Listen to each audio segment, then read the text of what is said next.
మేమే తింటాము. అక్క వాళ్ళకు కూడా మేము అసలు ఇయ్యము. ఎందుకంటే అక్క వాళ్ళకు నోములు లేవు. సో నోములు లేని వాళ్ళు తినకూడదు, అందుకోసం అని చెప్పేసి. ఇంక ఇక్కడ మేము ఉండేటటువంటి ఆశ్రమం మీకు చూపిస్తాను చూడండి, ఎంత పెద్ద పెద్ద చెట్లు ఉన్నాయో. కాకినాడలో ఎక్కువగా నాకు కనిపించినవి తాటి చెట్లు ఎక్కువగా కనిపించాయి. అలాగే ఇంకా పెద్ద పెద్ద టెంకాయ చెట్లు కనిపించాయి అన్నమాట. సో క్యూ లైన్ చూసారా ఎంత పెద్దగా ఉందో. మేము 4 కంతా వచ్చేసాము. 4కే ఇంత పెద్ద క్యూ లైన్ అన్నది ఉందన్నమాట.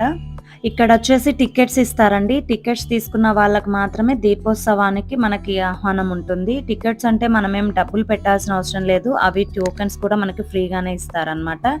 ఇంకా మేమందరం కూడా టోకెన్లు తీసుకొని బయలుదేరామన్నమాట. మాకన్నా ముందు చాలా మంది వచ్చారు. సో మాకన్నా ముందు వెళ్తూ ఉన్నారు చూడండి. నేను అనుకున్నాను అనమాట, 100 కోట్ల కుంకుమార్చన స్వామీజీ చేపిస్తున్నారు. సో అంత దూరం మేము వెళ్ళి ఆ కోటి దీపోత్సవంలో కావచ్చు, కుంకుమార్చనలో కావచ్చు,